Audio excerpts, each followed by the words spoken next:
¿Qué tal amigos? ¿Cómo están? Mi nombre es Rodrigo Ramírez. Como lo habíamos anticipado, el día de hoy tenemos un tema hablando de impuestos, pero ahora impuestos locales.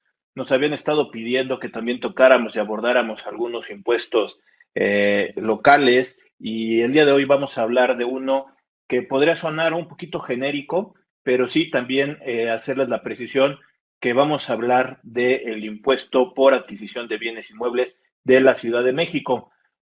¿Por qué lo hago esta aclaración? Ya que cada uno de los estados podría tener facultad de poder cobrar sus propios impuestos, obviamente mientras se lo permita la cuestión de la federación, y este es un impuesto que aquí en la Ciudad de México lo tenemos de hace muchos años y que veremos cómo sería la forma de determinarlo. Ya sabemos las clásicas, esas de objeto, base, tasa, tarifa, fecha de pago, todo eso nos lo estará aclarando el día de hoy un gran amigo que ahorita lo presentaré.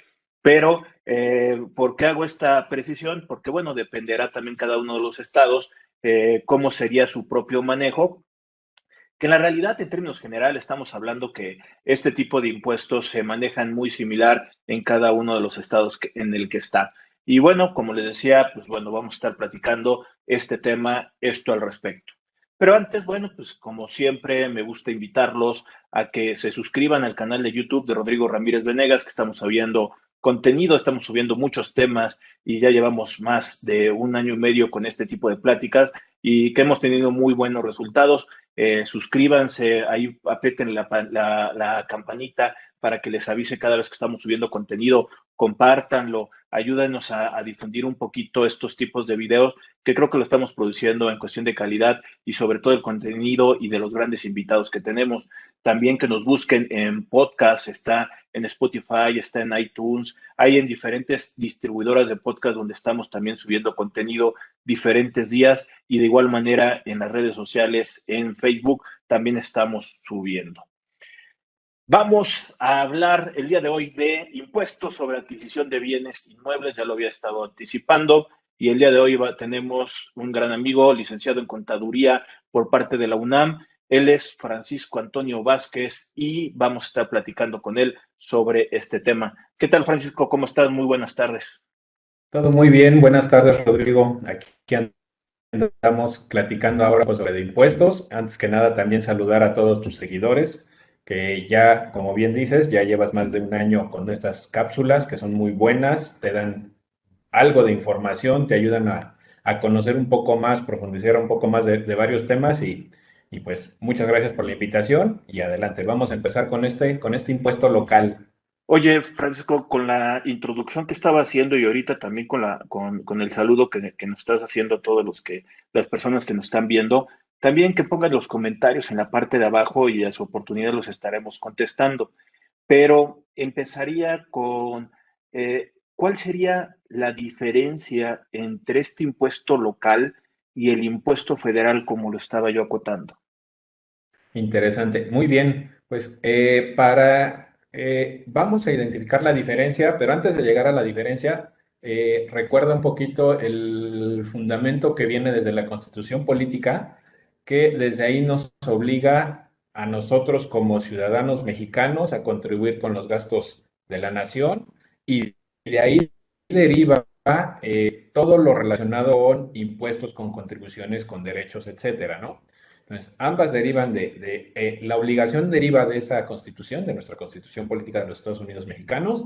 Posteriormente, vamos a ser muy directos. Se ramifica primero la ley del ISR, que es una ley del impuesto sobre la renta, que regula a todos los estados que conformamos la República Mexicana. Y posteriormente también se regula, se le da protestar a cada uno de los estados de que regularicen o emitan las reglas para ciertos impuestos, como los impuestos locales. Ejemplo muy rápido, el predial, este impuesto sobre adquisición de inmuebles, por ejemplo, también la tenencia, el impuesto sobre nóminas, el impuesto sobre hospedaje, ¿no? Entonces, de ahí es donde deriva este impuesto y esa sería la diferencia. Uno es federal, no importa si vivo en Monterrey, si vivo en la Ciudad de México o en Guadalajara, y otro impuesto es el local. El local, cada estado retoma ciertas reglas, va siendo distinto en cada estado y debemos de tener, en nuestro caso en la Ciudad de México, es el Código Fiscal de la Ciudad de México quien regula este impuesto en particular. Esa sería la primera diferencia que yo mencionaría.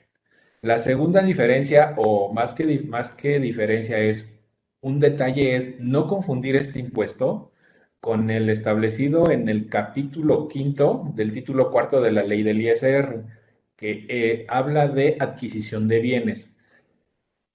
Pudiera parecerse en los nombres, pero al final son distintos. El establecido en la ley del impuesto sobre la renta busca gravar lo que es la modificación positiva de un patrimonio, que es que yo vendí, o más bien dicho, yo adquirí un bien a un valor muy por debajo de mercado, si no mal recuerdo es el 10%, y la ley del ISR busca gravar ese diferencial, mientras que el impuesto sobre adquisición de inmuebles lo que busca gravar es la operación en sí de un cambio de propietario de un inmueble. Entiéndase por inmueble en forma muy rápida, es casa habitación, un departamento, un condominio, etcétera, una bodega, una oficina, un consultorio, un edificio de oficinas, un edificio de departamentos, inclusive hasta un terreno, ¿no? Un terreno también puede caber dentro de esta descripción. Eso sería, por ahí diría yo que está la diferencia.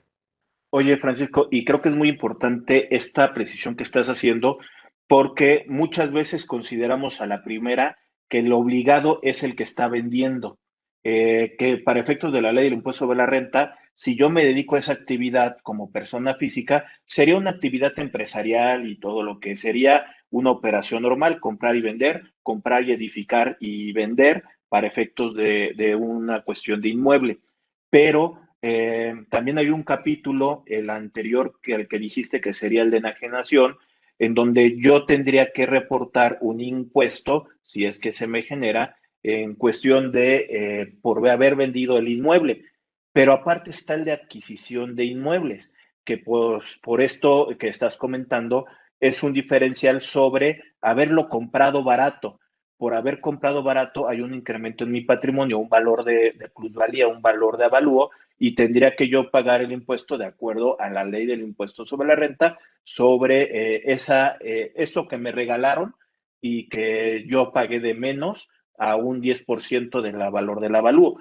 Y este impuesto local no estamos hablando sobre ninguna de estas figuras, estamos hablando sobre el comprador del inmueble y que por comprar el inmueble tiene una obligación local de pagar el impuesto. Es correcto. Y cabe hacer también la precisión de que este impuesto únicamente grava a personas físicas, no hacia las personas morales, ejemplo, inmobiliarias. A ellas no les aplicaría este impuesto recordando un poquito, se encuentra en el título de personas físicas. Por eso es que únicamente regula a las personas físicas.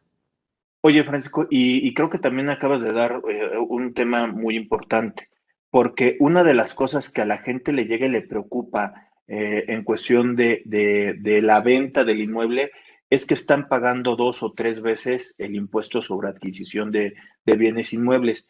Y más, también con un antecedente rápidamente, hace más de 3 o 4 años, diferentes bancadas de tema de partidos políticos han estado intentando incorporar dentro de la legislación federal el pago del impuesto sobre herencias, legados, que al final de cuentas esto haría que se llegara a pagar varias veces el mismo impuesto sobre un mismo ingreso en diferentes tiempos y diferentes personas.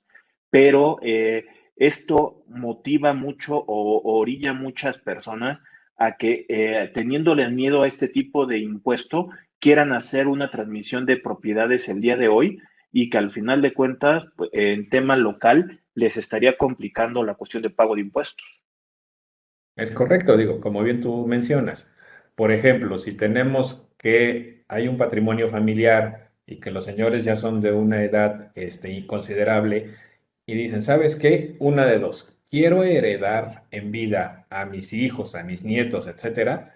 Bueno, pues como bien sabemos, la ley del impuesto sobre la renta lo establece como un ingreso exento para quienes reciben el donativo, la herencia. Sin embargo, para efectos del Código Fiscal de la Ciudad de México, sería una base del impuesto por el hecho de transmitir la propiedad a los hijos, por ejemplo, sería 2 veces grabado si es que se lo transmite a los hijos y posteriormente en poco tiempo a los nietos o en el mismo año a los nietos. En ese ejemplo se estaría grabando 2 veces este impuesto y que, como tú bien dices, quien lo paga es efectivamente quien recibe el inmueble, quien recibe el donativo, quien recibe la herencia. Entonces, sí, es correcto, es muy acertado tu comentario respecto a este punto de que se ha estado analizando este tema.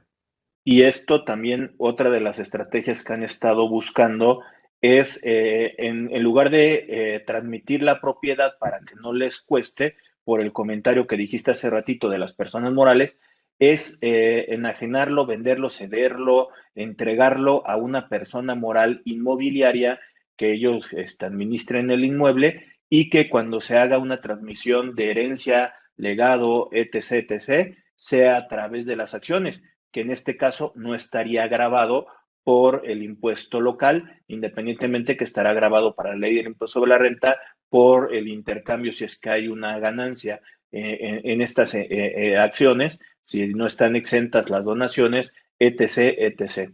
Pero creo que muchas veces lo que ayuda a no pagar este impuesto es subiéndolo a personas morales, donde al final de cuentas lo que se va a estar enajenando son acciones. Y también otra ventajita por ahí que a lo mejor no está muy clara es si se trata de que la inmobiliaria tiene en su haber o en su inventario, tiene bodegas, tiene oficinas, etcétera. Bueno, si la venta se realiza entre personas físicas, se genera un IVA por la parte de la construcción.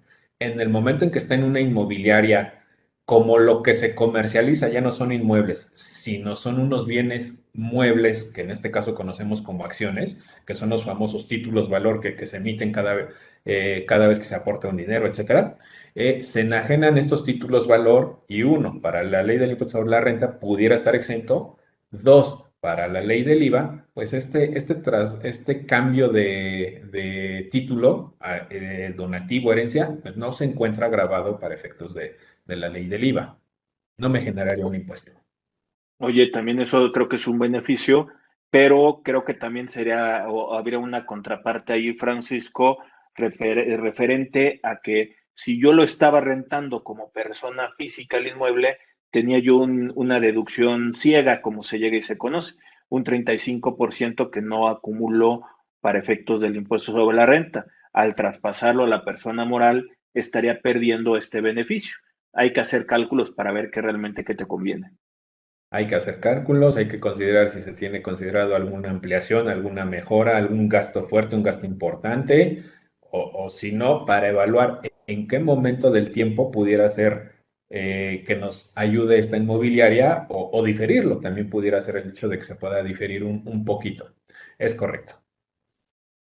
Oye, Francisco, entonces creo que con este antecedente que nos acabas de ayudar, creo que nos sirvió para poder diferenciar muchas cosas del impuesto sobre la renta al impuesto local de adquisición de bienes inmuebles para efecto de la Ciudad de México. Y ahora sí empezaremos con lo básico que decía hace ratito.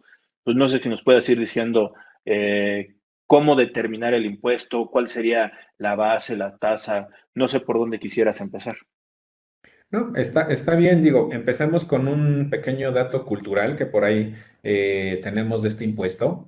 Este impuesto ha subsistido a través del tiempo. Aproximadamente se generó o empezó a surgir en 1940 y tantos. Y ha sobrevivido a varios intentos de globalizar contribuciones. El último al que sobrevivió fue en 1980, se generó la ley del impuesto al valor agregado, donde en ese inicio de esa vigencia desaparecieron 18 contribuciones especiales, como es esta o como pudiera haber sido esta. Sin embargo, esta subsiste, ¿no? Y bueno, ese es un poquito, es un dato cultural, es un dato que me llamó la atención. También te puedo comentar, antes de entrar a más detalle, que es un impuesto que se regula en 14 artículos del Código Fiscal de la Ciudad de México. Son 14 artículos que hay que leerlos con detalle, etcétera, pero al final Son muy pocos artículos que nos ayudan a identificar este impuesto que día con día se da, ¿no? Que día con día en una venta, en una donación, etcétera, lo podemos ver. Ahora bien, bueno, como ya mencionamos, este es un impuesto indirecto, es un impuesto indirecto ya que grava la transmisión de la propiedad, ese es el acto jurídico que grabaría. ¿Qué entendemos nosotros como transmisión de la propiedad? Ah, bueno, el ejemplo es normalito, es la enajenación directamente. Otro ejemplo puede ser un donativo, una transmisión de propiedad a través de donativo, una herencia y o legado. También puede ser a través de alguna fusión de empresas, sociedades de empresas. También en esos actos existen enajenaciones. En todos esos supuestos se da el hecho que grava este impuesto. Entonces, ya identificamos el objeto del impuesto, ¿no? Oye, Francisco, y si bien ahorita nos estás describiendo esto, ¿cuál sería entonces, por ejemplo, la tasa? La tasa. La forma de calcular la tasa es identificar, bueno, primero sería la base, ¿no? La base del impuesto es sin duda el Código Fiscal de la Ciudad de México me establece tres supuestos. Uno es el valor catastral, dos es el valor comercial, o bueno, mejor dicho, el valor de la operación, y el tercero es un avalúo comercial. La base de este impuesto es el que sea más alto de esos tres datos. Ya una vez que identificamos la base, ojo, observación, el avalúo lo tiene que realizar una persona autorizada y registrada, en este caso en la Secretaría de Finanzas de la Ciudad de México. Una vez que obtenemos este avalúo y que ya hicimos la comparación, ya tenemos la base para aplicar este impuesto. Ahora bien, hay un tabulador o una tabla donde hay que identificar entre qué rangos estamos. También existe una cuota fija y un porcentaje sobre el excedente. Pero para no hacer el cuento más largo, el impuesto, estamos hablando de que en la Ciudad de México es alrededor, quedaría entre 4.9 y 5%, la tasa más alta que se genera cuando causamos este impuesto. Oye, Ahora bien, Francisco, nada dime, más ahí también creo que valdría la pena justamente en este momento hacer la precisión que sonaría también muy similar al impuesto predial, lo que acabas de decir, pero son enfoques diferentes. El impuesto predial o el impuesto catastral, dependiendo cómo estén los estados y cómo se llega a llamar, es por la tenencia del bien. Aquí fue por la compra del bien y que digamos que uno lleva al otro. Una vez que compré el inmueble, mientras sea de mi propiedad, voy a seguir pagando el impuesto predial, el impuesto catastral, y hasta el momento en que yo lo venda, alguien más se hará cargo del impuesto predial y del impuesto por adquisición en determinado momento. es correcto.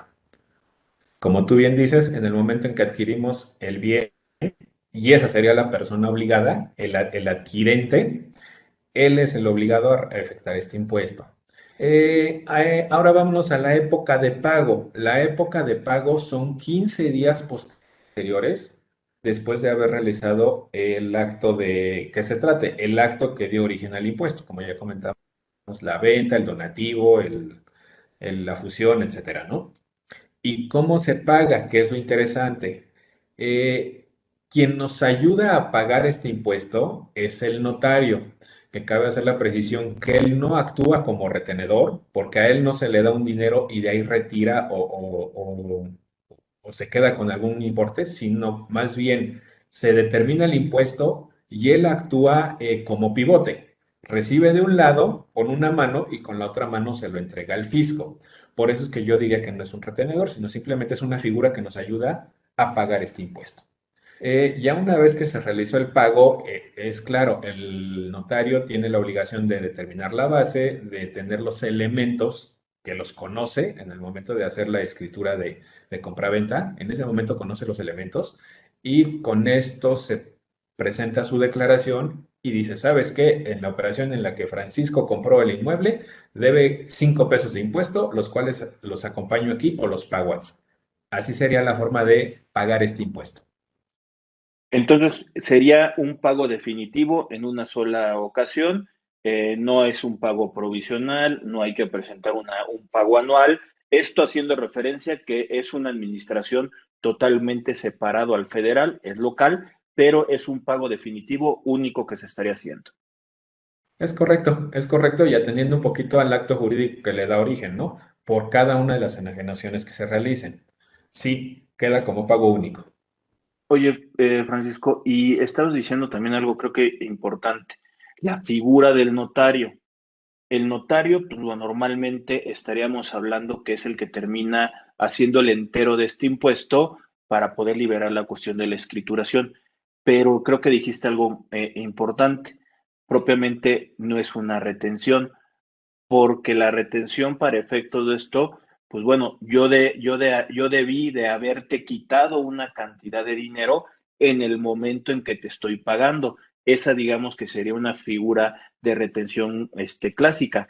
Y aquí, realmente, hasta donde yo estaría entendiendo, el comprador está haciendo el pago al vendedor del inmueble y dentro de eso viene un cachito adicional sobre el impuesto de adquisición de bienes. Sí, en el caso de del pago, el notario no recibe el dinero de la contraprestación del valor de la venta, sin embargo, sí pide o sí recibe el dinero que corresponde a este impuesto, así como el derecho por inscribir el acto en el registro público de la propiedad. Va acompañado con este impuesto. Entonces, él no actúa como retenedor, por eso mencionamos o hacer la precisión de que él no es un retenedor. Sin embargo, podemos decir que es una pieza que coadyuva con el fisco con el fisco local en este caso, para realizar el pago de este impuesto. Él es de alguna forma, él es el que determina el impuesto, el notario, como lo mencionamos con anterioridad, ya con información que conoce de la operación, ¿no? Que gradualmente le hemos estado informando conforme se va realizando esta operación. De esta Oye, forma se terminaría de cubrir el impuesto. yo creo que ahí, Francisco, entonces también creo que se simplifica el entero de este tipo de impuestos, ya que la Ciudad de México ha subido en una plataforma desde hace 2 años, todo para que puedas hacerlo en línea y te da la cuestión una línea de captura. Para efectos de estos notarios también la aplicaré igual, ¿no? Es correcto. Oye, Francisco, pues creo que con esto nos ayudaste a entender este impuesto de adquisición de bienes inmuebles y compararlo contra lo que es un tema local y federal. Antes de irnos a cerrar esta plática y con una de tus conclusiones, de nueva cuenta, invitar a la gente que nos está viendo a que se suscriba al canal de YouTube de Rodrigo Ramírez Venegas, que busque la campanita y ahí al ponerle la campanita te va a estar avisando cada vez que estamos subiendo contenido, que nos busquen en redes, que nos busquen en podcast, que estamos subiendo contenido y creo que les puede llegar a servir. Ahora sí, Francisco, para poder concluir nuestra sesión del día de hoy, no sé si tengas algo que creas que se nos haya pasado o algún tipo de recomendación para las personas que nos están viendo. Pues nada más hacer como un mini resumen. Este es un impuesto local, es un impuesto local que se genera con una transmisión de propiedad. Lo más que pudiéramos llegar a pagar son alrededor del 5%. Es un impuesto único, de pago único, que nos ayuda el notario a enterarlo, ¿no? Y cualquier recordatorio a todos, cuando hagan alguna operación de compraventa, no se olviden de este impuesto. Tengan presente el impuesto sobre la renta, que se determina sobre la ganancia del inmueble. Tengan presente los honorarios del notario y también tengan presente este impuesto que al final afecta a la persona que adquiere el inmueble. No lo olviden, tengan todos sus papeles en regla para poder determinar esto para cualquier operación con inmuebles y sería todo de mi parte. Y creo que esa recomendación que estás haciendo también ha abonado nada más a lo siguiente. Chequen, verifiquen muy bien antes de hacer la operación, todos los efectos impositivos, porque luego dices, oye, es que yo pensé que me iba a salir mejor o más barato y al final de cuentas no estás viendo todos los impactos impositivos, tanto federales como estatales, municipales o ahora sí que que todos donde hubiera por ahí hasta un tema de pago de derechos. Hay muchas cosas que hay que tener considerados en una operación de compra-venta de inmuebles. Creo que es muy importante la recomendación que nos estás haciendo. Francisco, muchas gracias por habernos acompañado el día de hoy y explicarnos este impuesto de adquisición de bienes inmuebles. Excelente, gracias a ti. Agradezco el tiempo que me brindaste, que me dejaste platicar un poquito sobre este impuesto y muchas gracias. Pues bueno, muchas gracias a las personas que nos están viendo, muchas gracias por los comentarios, muchas gracias ahí también por los likes. Estamos en contacto. Saludos. Bye.